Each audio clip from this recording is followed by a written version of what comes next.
welcome back to my YouTube channel and welcome back to Tag Tuesday, a new series that I'm doing where I do tags on Tuesdays. This week I wanted to do the mental health tag. It is World Mental Health Day tomorrow and I wanted to do this tag to talk about my mental health issues, mental health in general, and just kind of do my part to reduce the stigma around that and kind of make these words not dirty.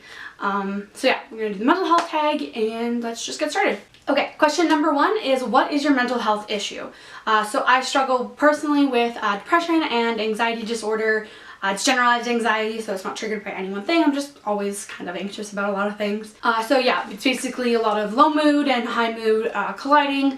Well, not low mood and high mood, low mood and energy, and high energy and a lot of worry involved. Question number two is, do you go to therapy or take any medication for it? I am not currently seeing a therapist. I was for a while, and then I think I just kind of got busy and haven't made an appointment for a while, which I should really do. And as for medication, I am currently on Zoloft and Wellbutrin. Zoloft for the anxiety and Wellbutrin for the depression. Zoloft is technically supposed to be for both, but it never really helped with my depression. It only helped with my anxiety, so I'm on both of them. And yeah, I also take a vitamin D supplement because that helps me feel better. Number three is, what therapy or medication have you tried in the past to try to help? Like I said, I used to technically be in therapy. I'm not really seeing her regularly anymore, so I'm not really doing that anymore. But I have tried it in the past. My medication I got really lucky actually with. It is the first kind of cocktail I tried.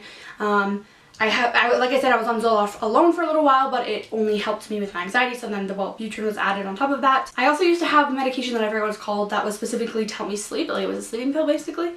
But I found that once I regulated my mood throughout the day, I didn't need the sleeping pill because I just had enough energy during the day that I didn't have leftover energy, which is kind of hard, kind of weird. Question number four is, how long have you had problems for? So I've only technically been diagnosed since about my first or second year of university. I was having a really hard time with it, and I thought I was just kind of failing at being a university student, but I went and talked to a doctor and they told me that it was mental health. It wasn't just me sucking as a person, and that I did have, like, I was depressed and I did have anxiety problems.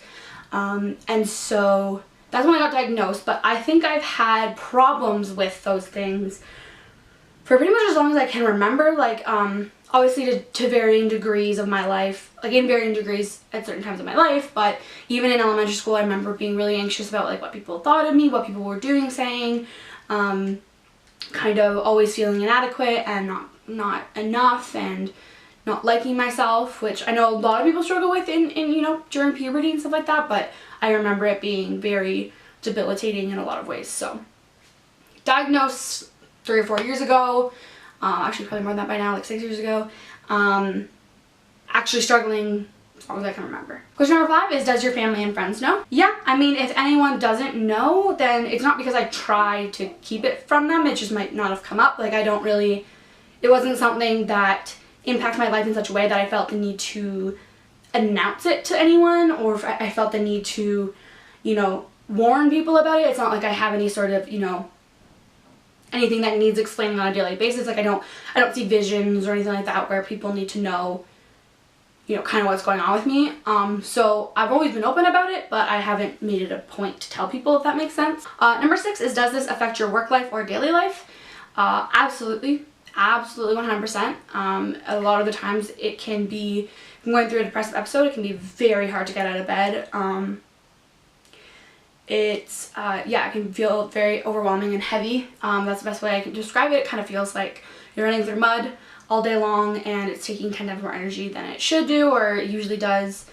So that makes work and daily life a lot harder. Also, anxiety really affects me because you know, it's hard to do things when you're too busy worrying about them, if that makes sense. Like, if you're spending so much time worrying about them, it's hard to actually do them properly and enough. And like, for example, YouTube, which I would consider to be my work life because I want it to be my work life, it affects it a lot because there's a lot of videos and content that I would love to be making, but I don't because I'm too anxious about being annoying in it or it not being good enough or whatever.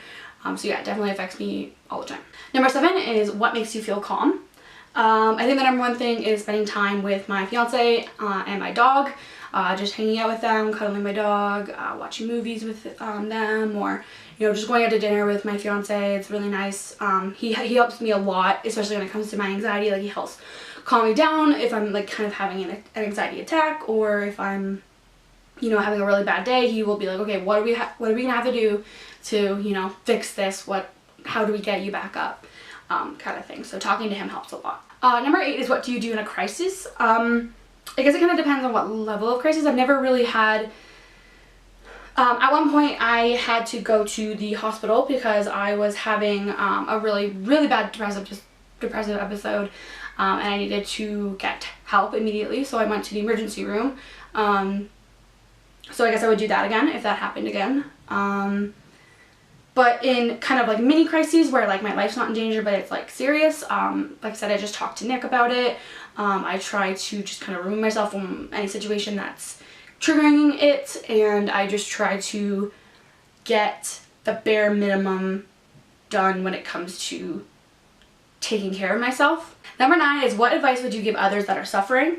That one's really hard for me because mental health is such a wide, varied thing to be talking about, and mental illness can affect your lives in so many different levels, in different ways, in different intensities. Like I said earlier, like I don't see visions, I don't hear voices, I don't have paranoia issues, so I can't speak to people who have those things because I don't know what it's like to live like that. But for people who are suffering, in the same way or in very similar ways to me, I can definitely say, like, find your person. Whether it's, a romantic partner or a friend or a family member or even your therapist, like someone online, anything, just find your person that that no matter what you say about how you feel, that no matter what you say about what you're going through, they're going to listen and try to help you. They're not going to judge you. They're not going to, not that a lot of people would judge you, but I'm just saying, like, it's good to know that, when I turn to Nick, I know I'm not bothering him because he wants to help me. I know I'm not annoying him because he wants to know what's going on with me. I know he's not, annoyed with me. He wants to be a part of this part of my life. So find your person that you can, and who tells you all the time and reminds you that you are not a burden to them, because sometimes it can feel like you're a burden to the people around you. Number 10 is, what makes you smile? My dog Bear makes me smile every time. Video games. Playing video games makes me smile. Going camping makes me smile. Like, mac and cheese makes me smile. Diet Coke makes me smile. Number 11 is, describe your mental health issue in 5 words. I would say isolating, cynical, irrational, heavy, annoying. It just is really annoying sometimes. And then number 12 is, just insert a picture here that will make people smile. So I'm probably gonna put a picture of Bear. So here's Bear. I think there was a picture of Bear in my last video too, for the same reason, just like insert a nice picture. So here's another nice picture of my dog. But yeah, so that is my kind of experience with mental illness and where I'm at and what I'm going through. It's actually been kind of hard. It's been really hard lately. There's been a lot of high highs and low lows, which can be hard. But yeah, I'm still trucking on. So if you are also struggling and you haven't gotten to a place where you, like I said, have your person, or you haven't gotten to a place where you're able to get help, I pray that you can get that kind of help and find people in your life that will love and cherish you and protect you from yourself, because sometimes you need someone to protect you from yourself. But yeah, thank you guys so much for watching. I hope you enjoyed this video, even though it was a bit more mellow and serious, but it's something that is very important to me to talk about and to be honest and open about. So let me know what you guys think. If you struggle with the same things, different things, what you thought about any of my answers, please let's talk about this. It's very, very, very important to talk about mental health issues. So let's get a conversation going in the comments, and I will see you in the next video. Later days.